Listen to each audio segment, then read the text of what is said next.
And it's my duty to officially welcome you to the second annual Public Works Appreciation Day. And it honors Public Works Week and all the work that's done with our infrastructure nationwide. But I certainly appreciate all the work that's being done here in the city of Richmond. As I drive around the city and I talk to people, I observe all the great things that are being done on a day-to-day basis, and I can tell you that the place really looks great, and I really thank you for your work. You really should be proud of all your efforts, and just the visual rewards. You should take notice of it. Sometimes when you're dealing with it on a day-to-day basis, you don't get a chance to see it, but I see it. And the other thing that's really important to me is that when I get out to meetings, I get people coming up to me, and they tell me about how nicely things are maintained, how beautiful this spring has been with the parks looking so green and the wildflowers in bloom, and how the streets are getting done. I'm looking forward to going out to 6th Street tomorrow and seeing the fruits of yesterday's labor, and it's really just fabulous,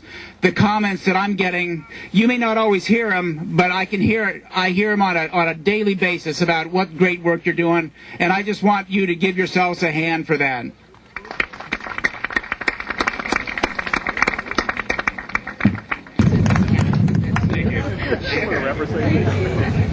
So, this is proclamation honoring National Public Works Week.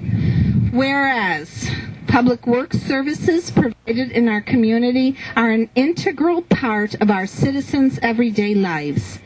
And whereas the support of an understanding and informed citizenry is vital to the efficient operation of public works systems and programs such as equipment maintenance, street maintenance, parks and facilities maintenance, whereas the health, safety, and comfort of this community greatly depends on these facilities and services, and whereas the quality and effectiveness of these facilities, streets, and parks, as well as their planning, design, and construction, is vitally dependent upon the efforts and skills and talents of each of you, whereas the efficiency of the qualified and dedicated personnel is materially influenced by the people's attitude and understanding of the importance of the work you perform.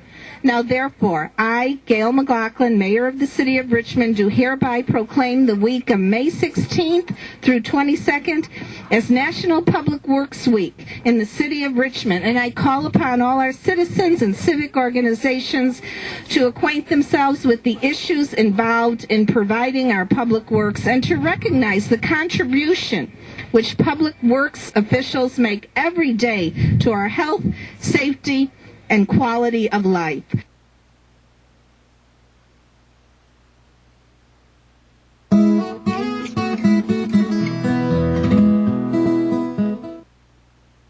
Tell me what's bothering you.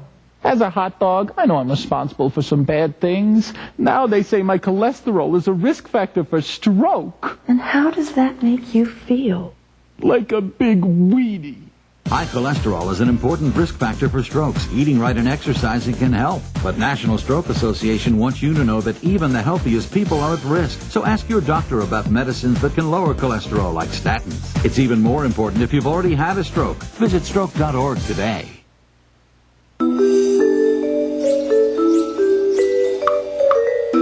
What do triglycerides or trigs have to do to get noticed?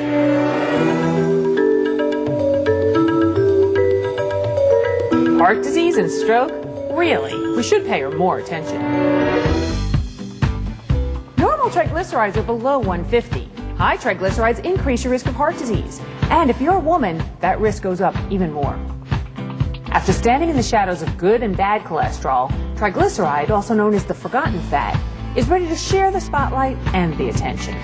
Next time you have your cholesterol or blood fats tested, ask your doctor about the role triglycerides play in your heart health. Remember to ask your doctor about the good, the bad, and the forgotten fat. For more information on all of your blood fats, the good, the bad, and the forgotten, Go to ForgottenFat.com. And remember, normal triglycerides are under 150. This message brought to you by Sister to Sister, working together for healthy hearts. Energy prices are just too high. That's what drove us to attempt the first static electricity-powered home. Success has been elusive. Besides making the house itself more energy efficient, the smartest thing we did was adding Energy Star products. Static electricity may not be viable, but at least we've taken a step for our future. Anybody can make their home more energy efficient. Good night, sweetie. Good night, Mommy. Ah!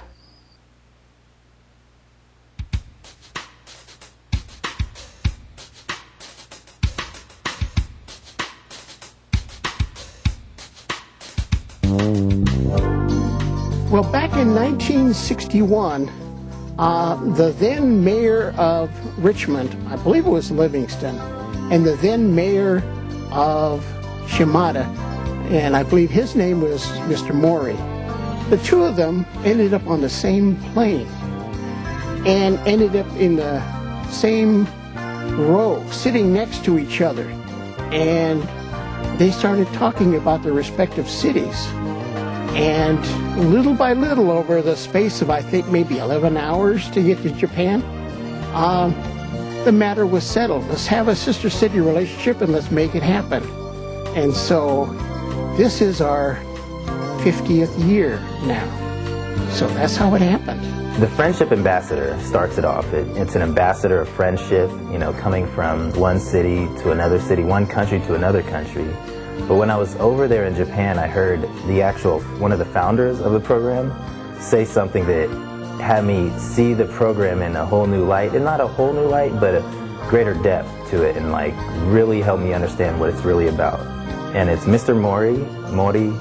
He used to be the mayor for a long time. He's still living, 98 or 96 years old. He's up there. And he basically described the Sister City program as the way we keep peace. He was reminding us that he was speaking in front of a bunch of people, including Fulbright scholars, and he basically mentioned to us that the Sister City program is originated because these cities don't make war with each other. And the people, once they know each other like that, it'll be very difficult to dehumanize each other or to lead to war. The main thing has to do with exchange, a cultural exchange between mostly kids from Richmond and mostly kids from Shimada. And it has always leaned towards educational as well. As the teacher ambassador, I definitely had a new responsibility of guiding youngsters to bring us to a greater future, basically. And other teachers who aren't necessarily officially teachers have helped inspire me to continue that on in different realms. So our 50th anniversary is coming up, and we're looking for ideas, maybe some people in the art community, to help us design a logo that will end up on our shirts and hats and jackets that we will use when we go to Japan in October of 11. So we have sort of a contest.